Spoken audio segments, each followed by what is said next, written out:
40 নম্বর হাদিস, যার হয়েছে সেই শুধু হাত জাগাবেন, বাকির হাত জাগাইবেন না অর্থ সহ।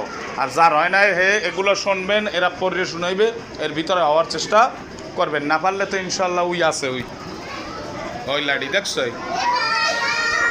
দেখছ? হ্যাঁ হ্যাঁ, আদাল্লাহ তামিম দাঁড়াও, 41 বলো জোরে ফাটাইয়া।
মাশাআল্লাহ। এরপরে কে শুনাইবেন? দাঁড়ান, দাঁড়ান, একজন দাঁড়াই যান, কুইক।